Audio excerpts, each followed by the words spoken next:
आप आए हैं? पूर्णिया से भैया। पूर्णिया से आए हैं प्रशांत जी को सुनने के लिए जी। हैं? और पीला गमछा भी संभाले हुए हैं। जी जी है जी ना? जी बिल्कुल। क्या लगता है कि जिस प्रकार से कुर्सी खाली है, क्या लगता है बिहार बदलेगा? जी सर, मेन समस्या ये है हाँ। कुर्सी खाली होने की कि कुर्सी कल ही लग गई थी और मौसम ख़राब होने की वजह से बारिश भयंकर हुआ था, हवा भी चली थी, तो लगभग कुर्सी में जो है वो कीचड़ वगैरह लग गया था। कुर्सी खाली इसलिए भी है और दूसरी कारण मैदान में कुर्सी लग चुका है, पूरा मैदान में कुर्सी लग चुका है और चारों साइड आदमी है। अभी जो है कि नेताजी नहीं आए हैं, इसका कारण जो है कि कुर्सी खाली है, चारों साइड आदमी खड़ा हुआ है और नेताजी आने के साथ जो है कि कुर्सी पूरा भरेगा, इंशाल्लाह पूरा भरेगा कुर्सी। अभी कड़कती हुई धूप में जो है लोग अपना अपना साइड पकड़े हुए थे और नेताजी पहुंचे नहीं है, इसलिए सब साइड में है। जैसे ही नेताजी पहुंचेंगे अभी सारा कुर्सी आपको भरा हुआ नजर मिलेगा। कहीं आपके रंग में से इंशाल्लाह कहीं कहीं कुर्सियां भरेगी। पर प्रशांत जी का एक टाइम था आपको रोका कि 2 बजे इनका प्रोग्राम होने जाएगा, जिसमें कि अभी 5 बजने जा रहा है। क्या लगता है कि प्रशांत जी 2 से 5 इतनी आम पब्लिक को इंतजार करवाना क्या अच्छा बात है? क्योंकि बिहार के चुनाव भी हो, क्योंकि चुनाव जब आएगा वो जीतने के बाद क्या लगता है प्रशांत जी इस प्रकार से ही चुनाव को बिहार पब्लिक से ट्रीटमेंट करेंगे? देखिए, लेट होने का कारण कोई न कोई कारण होगा, इसका कारण लेट हुआ है और जो है कि 5 बज रहा है, अभी 5 बजे तक तो आ तो रहे हैं, कम से कम आ तो रहे हैं। अब मैं देना चाहूँगा सर आपको कि लेट हुई है ये हम मानते हैं, 2 बजे की टाइम दी गई थी और अभी 5 बजने वाली है पर अब तक नहीं पहुंचे हैं। लेकिन सर देखा ये जाएगा कि 5 बज चुका है लेकिन अब तक वो भीड़ अभी तक उमड़ा हुआ है। चारों तरफ आप देख सकते हैं किस तरह से लोगों का जमावड़ा बना हुआ है और जैसे ही नेताजी पहुंचेंगे देखिएगा ये सारा कुर्सी आपको एक भी खाली नज़र नहीं आएगा। यहाँ पीछे भी ये सब कुर्सी जितना भी है ये खाली नज़र नहीं आएगा। देखिए, युवा अभी भी विश्वास कर रहे हैं कि कहीं कहीं युवा कुर्सी खाली नहीं रहेगा। और एक चीज़ बता, हमारे बिहार में 2 चीज़ से राजनीति किया जाता है, या तो हिंदू धर्म को लेकर हिंदू मुसलमान कहता है, या तो फॉरवर्ड बैकवर्ड कहता है। प्रशांत जी को इसमें किस प्रकार से टक्कर दे देंगे? जी इसी हमें लग रहा है जी हमारा बिहार जो है अभी तक जो पिछड़ा राज्य कहा जाता है या कहीं ना कहीं हम पीछे रह गए हैं, तो इसका मेन कारण ही यही है कि जातिवाद और फालतू के मुद्दों में भटकाया जाना। जातिवाद में या फिर हिंदू मुस्लिम करके या किसी न किसी चीज़ से अटका के रखा गया है कि अगर मुस्लिम है तो कांग्रेस को वोट देगा, यादव है तो लालू जी को वोट देगा, अगर कुर्मी है तो नीतीश जी को वोट देगा। तो ये जो प्रोस्पेक्टिव बना हुआ है इसी को बदलने के लिए जो है अब जो शिक्षित लोग हैं जो जागरूक हो रहे हैं, शिक्षित भी और अशिक्षित भी सभी लोग अब जागरूक हो रहे हैं और ये सबको मौका देख चुके हैं, एक मौका दे करके। और अब तक जो हाल रहा है, अभी हमारे लोग बाहर में दर की ठोकर खा रहे हैं और साउथ में देख रहे हैं किस तरह से ये बुरा हाल हो रहा है, तो उस सब चीज़ों को देखते हुए हर लोग सीख रहे हैं क्योंकि अशिक्षित लोगों के घर से ही लोग पलायन कर रहे हैं। तो जो पलायन कर रहे हैं उनके साथ बुरा हो रहा है, तो वो सबसे ज़्यादा इस चीज़ को समझ पा रहे हैं। तो पलायन को रोकने के लिए कोई भी कदम नहीं लिया गया अब तक पुराने सरकारों से, तो एक नई उम्मीद की किरण है और काफ़ी रणनीतिकार हमारे नेताजी हैं, तो इसलिए एक मौका तो बनता है भाई, एक मौका बनता है प्रशांत जी को, है ना।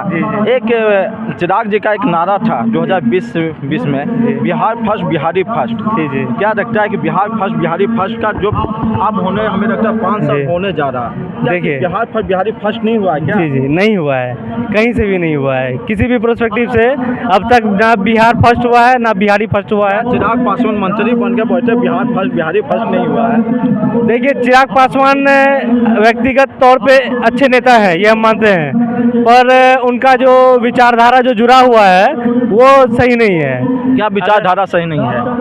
अगर वो अकेले अगर चुनाव में रहते या फिर गठबंधन में नहीं रहते तो फिर लोगों का भावना उसके प्रति कुछ और होता, लेकिन एक दबाव के कारण या फिर एक मैनेजमेंट के कारण वो खुल के कुछ कर नहीं पा रहे हैं। तो खैर वो तो अलग मैटर है, पर अभी हम जो जिस मैटर में आए हुए हैं, जो हमारा जो बिहार बदलाव प्रस्ताव है जिसके लिए इकट्ठा हुए हैं, उसको आज ये गमागम होते हुए देखकर बहुत खुशी हो रहा है। देखिए, कहीं कहीं नया पार्टी और कम से इतना तो कम जुटा दिए भीड़, कहीं कहीं गर्व होता है ना। कहीं बिहार बदलने की संभावना है। जी जी बिल्कुल, बिहार बदलने की संभावना है और और ज़रूर है कि हम आने वाले समय में देखेंगे कि अगर प्रशांत किशोर जी राजनीति में उभरे तो काफ़ी प्रगति होगी बिहार की। मैंने प्रशांत जी आते कहीं न कहीं विकास की ओर भागे। जी, एक जी हमें बता दीजिए कि जिस प्रकार से तेजस्वी यादव एक मैनिफेस्टो निकाल दिए हैं 2500 रुपया माँ बहन को और 200 यूनिट फ्री, और विकलांग को लेकर 400 से लेकर 1500 की बात करते हैं, उसमें किस प्रकार से प्रशांत जी? इतिहास गवाह है सर कि फ्री का रेवड़ी हो या फ्री सामान हो या फ्री पैसा हो, वो दे करके कभी भी जनता का उद्धार नहीं हो सकता है। थोड़े समय के लिए जनता खुश हो सकता है पर उससे कुछ बदलने वाला है नहीं।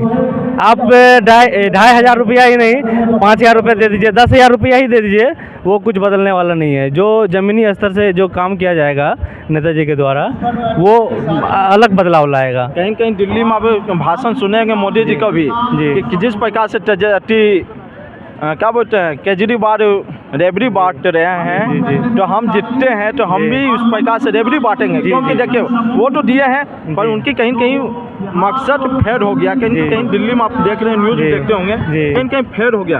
और इस प्रकार से क्या तेजस्वी यादव का जो बयान आया, क्या फेड होगा या फिर ये तो सर फेल ही रहेगा। फेल ही रहेगा जी, फेल होने का सभी तो वादा किए हैं। जी सर, कभी बात तो फेल हो सकता है। फेल इसलिए होगा कि ये रेवड़ी की बात तो अलग है, ये हर सरकार का दावा रहता है। चाहे वो बीजेपी हो या फिर राजद हो, जदयू हो, हर सबका है ये। लेकिन जो एक मौका दे करके पहले कितने साल तक लालू जी रहे, प्रशांत जी भी किए हुए हैं। जी जी, क्या लगता है इनकी भी तो बात फेल हो सकती है जितने के बाद? देखिए ये तो कहना मुश्किल है कि किस फेल होगी या सही होगी, ये तो कहना मुश्किल है। हम ये भी नहीं कह सकते हैं कि 100% बात सही हो सकती है। पर सर बदलाव के लिए एक मौका देना जरूरी है, और ज़रूरी इसलिए है, उसका भी रीज़न है कि नेता पढ़े लिखे नेता में और कम पढ़े लिखे नेता में अंतर होता है सर। क्या पढ़े लिखे नेता और कम क्या है, इसको हम थोड़ा सा समझाने का प्रयास करेंगे। सर वो आप जहाँ तक जान रहे होंगे प्रशांत किशोर जी वर्ल्ड लेवल से वो जो है एजुकेशन प्राप्त कर चुके हैं जी, तो कहीं ना कहीं वो असर दिखाता है सर। अगर उनके हाथ में सत्ता आएगा तो वो चीज़ कहीं ना कहीं असर दिखाएगा। और आपका काम है ये मीडिया का, अगर हम अचानक से माइक लेके उतर जाएं, मेरे काम में आपके काम में सर अंतर रहेगा। तो यही इसका जो है क्या कारण है। हमारे तेजस्वी यादव का पढ़े लिखे नहीं है, तो क्या आपका प्रधानमंत्री भी वो बोल रहे हैं कि हम तो ज़्यादा पढ़े लिखे नहीं है जी। ये देखिए हम मेरी बात को सुने, प्रधानमंत्री बोल रहे थे हम पढ़े लिखे नहीं है, क्या देश चला रहे हैं या नहीं? हाँ सर, चला तो लेंगे ही। चलाने का तो कोई भी चला, अब शिक्षित हो या अनपढ़, जी उससे कोई मतलब नहीं है। सही चला रहा या नहीं, ये सही चलाना और नहीं चलाना बैलेंस है, और कुछ ज़्यादा सही हो नहीं रहा है, वो तो देख ही रहे हैं। एक ज़्यादा कोई हो नहीं रहा है, पर एक चीज़ हम देखे, आप थोड़ा सा खड़ी हो सकते हैं एकदम, क्योंकि गमछा रखे हुए हैं और इनको थमे हुए हैं, तो कहीं कहीं पार्टी को मजबूत किए हुए। क्या लगता है कि चुनाव नज़दीक आ चुका है जी, प्रशांत जी किस प्रकार से मुकाबला करेंगे? क्योंकि एक तरफ से महागठबंधन, एक तरफ से एनडीए गठबंधन और प्रशांत किशोर अकेला। जी बात सही है। वो कैसे मुकाबला देखिए अभी तो मैं नहीं बता सकता हूँ मुकाबला कैसे होगा, अभी इलेक्शन में टाइम है। युवा है, सुनिए मेरा बात सुनिए, अभी इलेक्शन में टाइम है और उसका भी देखते हैं पावर कैसा है, उसका भी देखेंगे पावर कैसा है, तभी तो बात करेंगे। अभी तो समय है ना, 6 महीना 4 महीना समय है। तो अभी तो नहीं बता सकते मुकाबला कैसे होगा, बता सकते हैं अभी नहीं बता सकते हैं। तैयारी तो अभी से कहना है, तैयारी चल रहा है ना, तैयारी जारी है कि नहीं? तैयारी तो जारी है, तैयारी चल रहा है, आगे देखिए क्या होता है। आगे देखिए